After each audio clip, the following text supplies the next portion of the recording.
میں ٹھیک ہوں سلطان انکل بہان ان کو فکر کرتے دیکھ پیار سے بولا تو سب نے اس کو پکڑ کر صوفے پر بٹھایا۔ تمہیں نیچے آنے کی کیا ضرورت تھی؟ ہمیں وہاں بلا لیتے۔ سلطان شاہ بہان کے پیچھے تکیہ لگاتے بولے تو وہ ہلکے سے مسکراتے ڈمپل نمایاں کر گیا۔ تبھی سہان اور آیت لوگ کچن سے نکل وہیں آئے تھے۔ حور کہاں ہے؟ سہان اس کو اکیلے دیکھ حور کا پوچھ گیا۔ حور تو وہاں سو رہی ہے، میں اٹھا تھا اس کو دیکھ حیران ہوا، تمہاری بات نہیں ہوئی؟ سہان نے اگلا سوال داغا نہیں، وہ سرسی سے جواب پاس کر گیا۔ آیت نے سہان کے ساتھ باقی سب کو بھی دیکھا۔ جان حور جس کی آنکھ کھل گئی تھی برہان والی سائڈ ہاری دیکھ تیزی سے اٹھی اور بنا جوتی پہنے بھاگی۔ مجھے لگتا ہے ہمیں خود ہی برہان کو بتا دینا چاہیے۔ ہزار تو خوشی سے بولتے ساتھ ہی ایان کو اشارہ کر گیا تو وہ بھی تیار ہوا۔ انہوں نے کہا تھا وہ بتائے گی تو مطلب بس وہی بتائے گی۔ سہان نے بولنے سے اس کو ٹوکا۔ جان وہ جو سیڑھیوں سے بھاگتے نیچے آئی تھی، جان بھی پوری اونچی آواز میں بولتے پکار گئی، لو آگے۔ آیت نے مسکراتے بولے تو سب نے حور کی طرف دیکھا، دھیان سے لڑکی۔ آیت اس کو ہامتے ہی دیکھ بولی تو وہ سب کو ایک ساتھ اکٹھے دیکھ ہلکے سے دمکتے چہرے سے مسکرائی۔ حور بابی، میں نے اور ایان نے سوچ لیا ہے کہ برہان کو خوشخبری ہم سنائیں گے، چل ایان۔ زر اور ایان آگے بڑھے تو حور تیزی سے دونوں کے سامنے ہاتھ پھیلاتے راستہ روکنے کو کودی۔ سبھی گھر والے ان کو ایسے دیکھ مسکراتے چہروں سے لطف اندوز ہوئے۔ خبردار میرے اور میرے بھائی کے درمیان آئے تو، وہ کاٹ کھانے والے انداز میں بولے تو زر نے آنکھیں پھاڑ حور کو دیکھا۔ برہان ہماری بات دھیان سے سنو۔ زر بولنا شروع ہوا تو حور اس کے پیچھے بھاگی۔ حور سہان فکر سے اس کی طرف لپکا جو زر کو صوفے پر گراتے اس پر چڑھ دوڑی تھی۔ ہا ہا ہا۔ ایان کے ہمراہ سبھی گھر والوں کے کہکے نکلے۔ ناز بیگم اور شبانہ لوگ بھی مزید احترام سے ڈائننگ ٹیبل پر سبزی کاٹنا شروع ہوئی تھی، جبکہ ساتھ ساتھ ہی حور کو کم دوڑنے کی ہانگ لگائی جا رہی تھی۔ بات کیا ہے؟ برہان اونچا بولتے حور کو اپنے قریب آنے کا بول رہا تھا۔ آیت جو خاموشی سے کڑی انجوائے کر رہی تھی، برہان کی اونچی آواز پر سب کو ایک نظر دیکھ کچن کی طرف بھاگی۔ فریج میں سے مٹھائی نکال تیزی سے واپس لاؤنج میں داخل ہوئی تو حمیدہ بیگم اور ناز بیگم نے حیرت سے اس کو دیکھا۔ تم لوگ لڑو، میں خود ہی بتا دیتی ہوں۔ آیت اونچی آواز میں ہانک لگاتی تیزی سے برہان کے منہ میں مٹھائی ڈال گئی۔ لو بھائی۔ ناز بیگم مسکراتے بولی تو سلطان شاہ بھی مسکرائے۔ تم ماموں بننے والی ہو، تمہاری جان کی زندگی میں نیا چھوٹا مہمان آنے والا ہے۔ آیت اونچی آواز میں بولتے ساتھ ہی مسکرائے تو حور جو زر کے ساتھ لگی ہوئی تھی اس کو دو تھپڑ مارتے پھولی سانسوں سے برہان کی طرف آنے لگی۔ تو نے اچھا نہیں کیا، وہ بچوں کی طرح رونے والے انداز میں آیت کو بھی گھور گئی۔ میں ماموں؟ برہان تو حیران ہوتا خوشی سے چہکا تھا، یہ سچ ہے؟ وہ حور کو خود کے ساتھ لگائے دیکھ بولا تو حور برہان سے الگ ہوتی جھکائے چہرے سے سر ہلا گئی۔ I am so happy. وہ محبت سے اس کا ماتھا چوم کے مبارک ہو سہان شاہ، تم باپ بننے والے ہو۔ برہان حور کو خود کے ساتھ لگائے ہی سہان کو بولا تو مسکراتے اس کو خیر مبارک کہہ گیا۔ حور زر نہ بتائے اس لیے تمہاری طرف سے میں نے بتا دیا۔ آیت اس کو خود سے ناراض ہوتے دیکھ نیچے بیٹھی تو حور برہان کا حصار توڑ اس کے سامنے ہوئی۔ کوئی بات نہیں، جب تم ماں بننے والی ہوئی نا تو تب میں تمہارے بتانے سے پہلے جان کو بتاؤں گی، تمہیں بالکل بھی موقع نہیں دوں گی، تیار رہنا۔ حور نے انگلی اٹھاتے بولا تو سبھی اس کے انداز میں زندگی سے بھرپور کہہ کے لگا گئے۔ جبکہ اس کی بات سن آیت شرم سے لال ہوئی، وہ بنا کچھ بولے ایک سرسی سی نگاہ برہان کے مسکراتے چہرے پر ڈال گئی۔ انشاءاللہ بیٹا تم ہی بتانا سارے جہاں میں۔ حمیدہ بیگم ناز بیگم نے دعا دی تو آیت جو ان کے پاس آنے والی تھی رد کرتے سیدھا کچن میں گھسی۔ تم لوگوں نے سہان کو یہ سب کرنے سے روکا کیوں نہیں؟ جیسے ہی ہاشم نے برہان کو مہروز کی موت کا بتایا وہ پوری قوت سے دوڑا۔ ہمیں پہلے تو کچھ علم نہ ہوا، اچانک سے پتہ چلا کہ سہان سر کیا کرنے جا رہی ہے۔ کاشف نے ڈرتے بولا سر آپ نے یاد کیا؟ ہاشم جو ابھی آیا تھا برہان کو کاشف پر بھڑکتے دیکھ چکا تھا اسی لیے تو حمل سے دریافت کیا۔ ہاں یہ میں کیا سن رہا ہوں؟ برہان کاشف کی طرف اشارہ کرتے کر رہا تو ہاشم نے اچھٹی سی نگاہ کاشف پر ڈالی جو آنکھوں سے اشارہ کر رہا تھا۔ وہ سمجھ گیا تھا وہ کیا کہنا چاہتا ہے۔ تم کہاں تھے ہاشم؟ تم نے سہان کو کیوں نہیں روکا؟ وہ دانت چباتے ڈرا تو ہاشم نے نظریں جھکائی۔ آئی ایم سوری سہان، سر نے جو کیا مجھے نہیں لگتا کچھ غلط کیا تھا، اگر وہ سب وہ نہیں کرتے تو میں اکیلا کر دیتا، چونکہ سر ان کو منہ توڑ جواب دینا ہی تھا۔ ہاشم نظریں جھکائے بنا خوف بولا تو برہان نے غصے کو ضبط کرنے کے لیے مٹھیاں بھینچی. اچھا تو تمہیں کچھ غلط نہیں لگا؟ اگر کل کو ان لوگوں نے سہان سے دشمنی لی تو کیا کرو گے؟ برہان ضبط کرتے لگے. تنی دبی آواز میں گڑا تو ہاشم نے سہسے سا برہان کو دیکھا.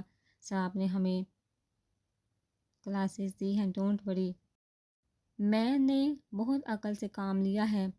بہروز چوہان تک یہی خبر گئی ہے کہ برہان کے وفادار ملازموں نے اس کے بھائی کو سرعام مارتے لاش دفنا دی. بہروز جیسے پہلے انجان تھا ویسے انجان رہنے والا ہے. میں جانتا ہوں سر کہ سہان سر آپ کے لیے ضروری ہے. ہم کبھی بھی حور میڈم کے گھر میں کسی بھی قسم کی آگ لگنے نہیں دیں گے. اور ویسے ہی سر جھکائے بولا تو عماد جو پیچھے خاموشی سے آتے سن چکا تھا ہلکے سے مسکرایا، جبکہ برہان جو غصے میں تھا اس کی باتیں سن کچھ نارمل ہوا. وہ جانتا تھا ہاشم جو کہتا ہے وہ کرتا ہے. برہان اس کا کندھا تھپتھپاتے آگے بڑھا تو ہاشم اپنے باعث برہان کے انداز پر ہلکے سے مسکراتے کاشف کو دے گیا جو خود مسکرا اٹھا تھا. برہان سر کے لیے کسی بھی حد تک جا سکتا ہوں. وہ کاشف کے گلے لگے بولا تو کاشف نے خوشی سے اس کو خود میں بھیجا. ہاشم یہ کام آج ہی کر دو، زلیخا کو مل کے حوالے کر اور یہ کام فارغ کرتے سیدھا دادا بخش کا پتہ کرو. اور میں نے جو کہا تھا تو غفار چودھری اس کا کیا ہوا؟ برہان جو بڑے فارم ہاؤس آیا تھا ہاشم سے دریافت کیا. برہان بالکل ٹھیک ہو چکا تھا، آج ہی اس کی پٹی ہٹائی گئی تھی اور وہ تیار ہو گیا سیدھا گھر سے نکل اپنے قافلے کے ساتھ فارم ہاؤس پہنچا. اس کو میڈیا کے کئی سوالوں کے جواب دینے تھے، وہ اپنا وہ کام بھی مکمل کر آیا تھا. سہان، عماد اور حمیدہ بیگم لوگوں کے ہمراہ واپس چلے گئے تھے. ابھی میر پور میں صرف سلطان شاہ، ناز بیگم اور اکرام ہی رکے تھے. سر غفار چودھری مراد شاہ کا وکیل تھا اور بہت اچھا لندن کا دوست بھی. وہ یہاں میر پور میں آیا ہوا ہے. خبر یہی کہ وہ یہاں مراد شاہ کی زمینوں کی خبر لینے صفدر شاہ کے پاس حاضر ہوا ہے اور داتا بخش کو یہاں کچھ دن پہلے ہی میر پور میں دیکھا گیا تھا. میں نے آدمیوں کو لگایا ہے اس کام پر، انشاءاللہ جلدی ہی کامیابی مل جائے گی. ہاشم نے اچھے سے وضاحت دی. گڈ، ابھی زلیخا والا کام بھی مکمل کر دو تاکہ ملک کو آگے کوئی مسئلہ نہ ہو سکے. وہ اپنی آنکھوں پہ گلاسز لگاتے گاڑی کی طرح بڑھا تو ہاشم اپنے آدمیوں کو سمجھانا شروع ہوا جنہوں نے زلیخا کو لے کر جانا تھا. آپ لوگ کہیں جا رہے ہیں؟ برہان جو فارم ہاؤس میں سیدھا گھر آیا تھا اکرام کا بیگ دیکھ استفسار کیا. ہاں برہودار، ابھی ہم لوگ بھی ساہیوال جانے کی تیاری کر رہے ہیں. بہت سے کام چھوڑ جائے ہیں، ابھی وہاں جا کر مزید کام کرنا ہوگا. ہر بڑی پارٹی کی تیاری بھی دیکھنی ہوگی. اکرام نوکر کو بیگ گاڑی میں رکھنے کا بولتے صوفے پر بیٹھے تو برہان بھی قریب ہی بیٹھا. کیسی پارٹی پوچھوں گا تو دریافت کیا سہان باپ بننے والا ہے. یہ نیوز پورے خاندان میں جشن کرتے بتانے کا سوچا. اکرام مسکراتے بولے یہ تو بہت اچھا خیال ہے. برہان کا چہرہ بھی مسکرایا. اکرام آیت بیٹی کی تیاری کتنی باقی ہے؟ سلطان شاہ جو ناز بیگم کے ہمراہ سیڑھیوں سے نیچے آئے تھے آتے ہی جان بوجھ کر آیت کی تیاری کا پوچھا، جبکہ وہ اس کو اوپر دیکھ رہے تھے جو بیگ میں ابھی کپڑے ڈال رہی تھی. آیت کہاں جا رہی ہے؟ برہان جو بیٹھا ہوا تھا ایک دم سے اٹھ کے کھڑا ہوا. اکرام خاموشی سے سلطان شاہ کو دیکھے جو آرام سے صوفے پر براجمان ہو چکے تھے. شاہ، آیت ہمارے ساتھ لاہور جا رہی ہے. پور کو ابھی اس کی ضرورت ہے، ویسے بھی پارٹی تک وہ وہاں ہی رہنے والی ہے. 2 ہفتوں کی بات ہے. سلطان شاہ بہت پیار سے بولتے مقابل پر بم گرا کے 2 ہفتوں. برہان تو صدمے سے گرنے کو ہوا، جبکہ ناز بیگم اس کو ایسے ساکت ہوتے دیکھ اپنے ابھرنے والی ہنسی کو چھپا گئی. سلطان انکل ایسا نہیں ہو سکتا، آیت کہیں نہیں جا رہی، پارٹی والے دن میرے ساتھ ہی آئے گی. ابھی تو اس کی مجھے یہاں ضرورت ہے. کیا کہا؟ وہ آنکھیں نکال دریافت کرنے لگے. میں ابھی پوری طرح ٹھیک بھی نہیں ہوا. آپ کو تو اس کو کہنا چاہیے تھا کہ میرا اچھے سے خیال رکھے، اور آپ خود ہی اس کو اپنے ساتھ لے کر جا رہے ہیں. بہت حیرانگی ہوئی مجھے. وہ تو پوری طرح جیسے تڑپ اٹھا تھا. شاہ، اس میں حیرانگی والی کیا بات ہے؟ ابھی مجبوری ہے، اس لیے آیت کا وہاں ہونا ضروری ہے، اور ویسے بھی پارٹی کے بعد وہ تمہارے ساتھ یہاں واپس چلی آئے گی. اتنا بڑا مسئلہ نہیں ہے. آپ کے لیے بڑا مسئلہ نہیں ہوگا. سلطان انکل، میں اس کے بنا نہیں رہ سکتا. آپ مجھے سمجھ کیوں نہیں رہے؟ وہ پوری طرح بے شرم ہوتے بولا تو ناز بیگم اس کے ایسے کھوئے عام بولنے پر دوپٹہ منہ پر کرتی ہنسنا شروع ہی. اکرام نے بھی اپنی ہنسی کنٹرول کی. ماموں پلیز آپ سلطان انکل کو سمجھائیے، ایسا بالکل بھی نہیں ہو سکتا، میں آیت کو جانے نہیں دوں گا۔ وہ ہٹ درمی سے بولتے سلطان شاہ اس کو تڑپتے ٹہلتے دیکھ اپنی جگہ سے اٹھتے کھڑے ہوئے۔ شاہ کچھ دن کی بات ہے، ایسے بیہیو مت کر، اور ویسے بھی جب سے شادی ہوئی ہے اس کی تمہارے ساتھ، وہ یہاں تمہارے ساتھ ہی رہ رہی ہے، ابھی اگر وہ کچھ وقت وہاں چلی جائے گی تو تمہیں اتنا مسئلہ کیوں ہو رہا ہے؟ اور اگر تم اتنا ہی اپنی بیوی سے اداس ہو جاؤ تو سیدھے وہاں چلے آنا، تم بھی کچھ دن وہاں گزار آنا۔ سلطان شاہ نے اس کی اداسی ختم کرنے کا حل پیش کیا تو وہ ناراضگی بڑی نگاہ ان پر ڈال گیا۔ آپ چاہتے میں یہاں اپنا کام چھوڑ کر جانے والا نہیں، آپ جانتے میں یہاں اپنا کام چھوڑ کر جانے والا نہیں، اسی بات کا آپ فائدہ اٹھا رہے ہیں۔ بڑی اماں آپ بولی اپنے شوہر کو، ویسے مجھ پر ظلم کیوں کر رہے ہیں؟ میں اپنی بیوی کے بنا نہیں رہ سکتا۔ ان کو بولی مجھے ایسے تڑپائیے مت، میں آپ جانتے ہیں ان کے ایسے مجھے 2 ہفتے بتانے پر ہی دل بے چین سا دھڑکنا شروع ہو چکا ہے، یقین نہیں آ رہا تو ہاتھ رکھ کر دیکھ لیں۔ وہ ان کا ہاتھ پکڑتے خود کے ساتھ چٹان سینے پر رکھ گیا۔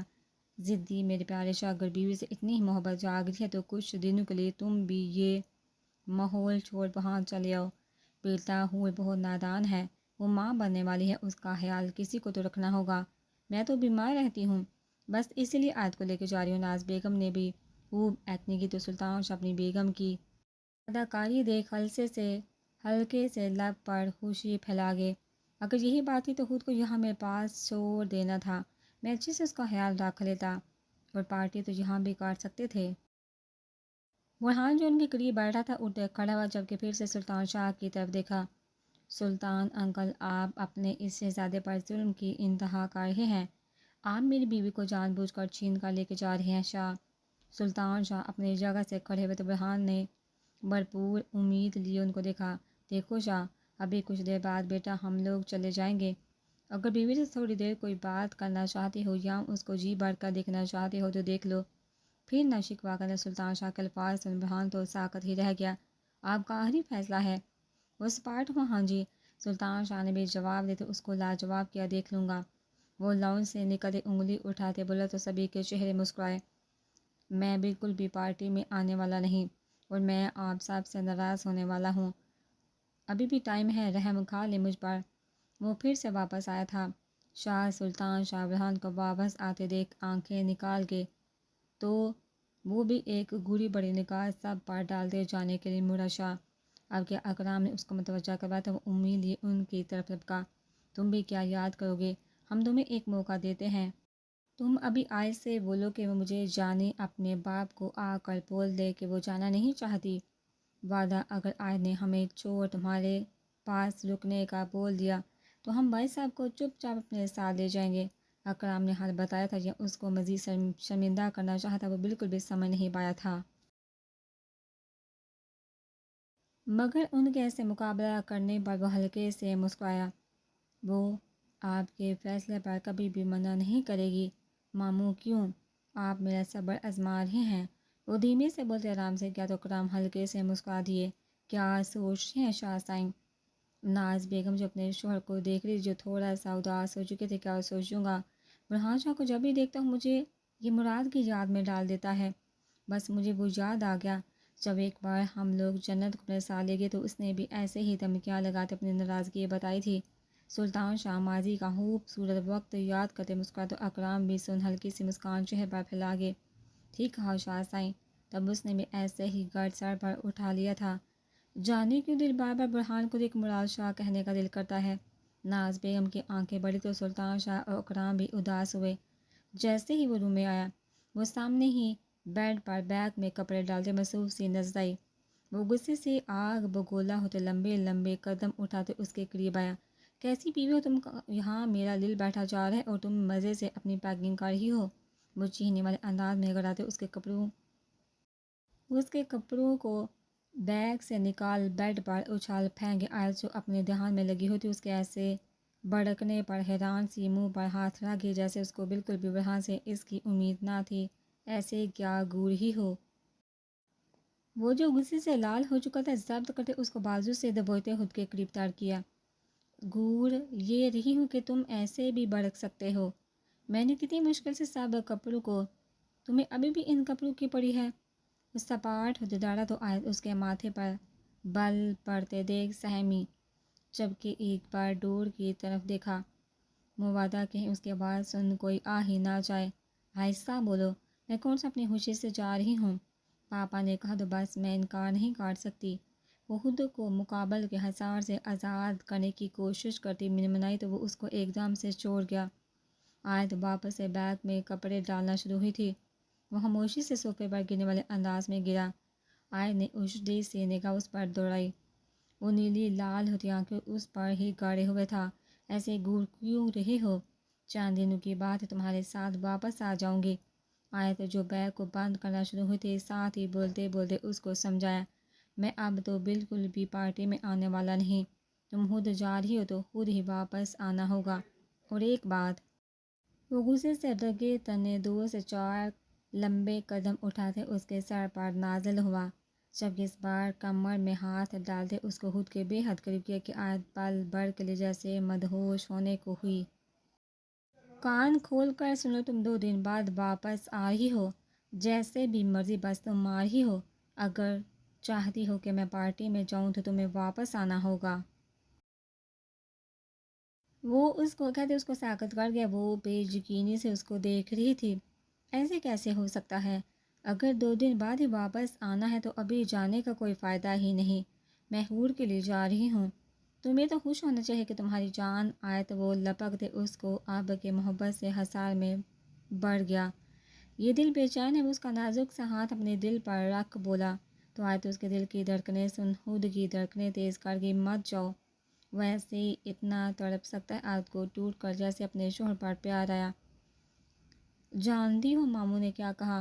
انہوں نے کہا آیت کو بولو مجھے خود آ کر انکار کر دے، پھر وہ تمہیں یہاں چھوڑ جائیں گے۔ پاپا نے ایسے کہا؟ آیت تو شاک ہی ہوگی۔ وہ جانتی تھی سب چاہتے تھے کہ برہان میر پور چھوڑ وہاں چلا آئے، اس لیے آیت ان سب کا ساتھ دے رہی تھی۔ آخر اس کو برہان کی زندگی پیاری تھی۔ تو تم چاہتے ہو میں پاپا کو منع کر رہا ہوں؟ وہ محبت سے اس کے بالوں میں ہاتھ پھیرتے بال سنوارنا شروع ہوئی۔ میں نہیں جانتا۔ وہ ایک دم سے چھوٹے روٹھے بچے کی طرح اس کو چھوڑ کھڑکی کی طرف جاتے کھڑا ہوا۔ بی بی جی، ملازمہ جو روم کے باہر آئی تھی باہر سے آواز لگائی، آ جاؤ۔ آیت نے اس کو اندر آنے کی اجازت دی تو وہ سر جھکائے روم میں داخل ہوئی۔ یہ بیگ لے جاؤ، میں آ رہی ہوں۔ آیت دل پر پتھر رکھتے اس کو بیگ لے جانے کا بولتے سرسی سا برہان کو دے کے جو ضبط کرتے برداشت کر رہا تھا۔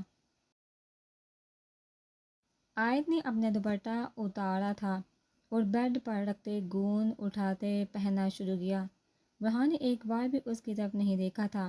وہ گون پہنتے اپنے بالوں کو اٹھاتے جوڑا بناتے کیچر لگا کے میں جا رہی ہوں، وہ آہستہ سے بولی، جبکہ دوپٹہ جو بیڈ سے اٹھانے لگی تھی رد کرتے دبے پاؤں اس کی طرف چلنا شروع ہوئی۔ جاؤ، مجھے کچھ بھی کہنے کی ضرورت نہیں۔ وہ ویسے گڑائی آواز میں ڈالا تو آیت اس کے قریب پہنچی، یوں کہ وہ کھڑکی کے سامنے ایک ہاتھ کھڑکی پر رکھے ہوئے تھا اور آیت اس کے بالکل پیچھے کالے گون میں کھڑی تھی۔ اس کے بازو کو کھڑکی پر ٹکائے دیکھ تھوڑا سا جھکتے بازو کو نیچے سے گزارتے بالکل اس کے سامنے ہو، یوں کہ گر نہ جائے۔ سہارے کے لیے مقابل کے وائٹ شرٹ کو پشت سے دبوچا۔ ابھی کچھ یوں تھا، برہان جو کھڑکی سامنے تھا، آیت اس کی پشت پر شرٹ کو دبوچے مقابل کے سینے سے چپکی۔ وہ سرسری سے اپنا چہرہ اٹھاتے مقابل کا چہرہ دیکھ کے جو روٹھے بچے کی مانند لال ہوا تھا۔ میرے ضدی معصوم شاہ، ایسے روٹھ کر ہم پر ظلم نہ کرے۔ وہ محبت سے اس کے ہلکے سشے والے چہرے پر نازک سی انگلیاں پھیر گئی۔ برہان نے نیلی آنکھیں بند کی تھی۔ جیسے بتایا گیا وہ بالکل بھی اس کے ایسے قریب آنے سے خوش ہونے والا نہیں تھی کہ میں تمہاری ہر خواہش کو سر آنکھوں پر رکھتی ہوں۔ وہ ویسے ہی مقابل کے گرد حصار تانگ کرتی اس کے کان میں سرگوشی کرتے باندھے نیلی آنکھیں کھولنے پر مجبور کر گئی۔ میں پوری کوشش کروں کہ میں 2 دن بعد واپس آ جاؤں، اور اگر نہیں آ سکی تو جو سزا دو گے منظور ہوگی۔ وہ بات مکمل کرتے تھوڑا سا پیچھے ہٹی تو برہان جو آنکھیں کھول گیا تو فٹ سے بند کر گیا۔ ضدی شاہ میں جا رہی ہوں۔ وہ اس کے ویسے آنکھیں باندھ دیکھ منہ بنا گئی تھی، جبکہ مقابل کا حسار توڑ وہ تھوڑا سا دور ہوئی، ساتھ ہی اس کا ہاتھ کھڑکی سے ہٹایا۔ آیت جو جانے لگی تھی اس کی آنکھیں بند دیکھ دل میں اڑتا احساس لیتے وہ ایڑیاں اٹھاتے تھوڑا سا اونچا ہوتی اس کے گال پر لب رکھتے باغی۔ برہان جو اچانک سے اس کے لمح سے آنکھیں کھول گئے تو اس کو باہر جاتے دیکھ پلٹا۔ بائے، وہ چہکتی برہان کا بے یقینی سے اس کو جاتے دیکھ ہلکے سے مسکرا گیا۔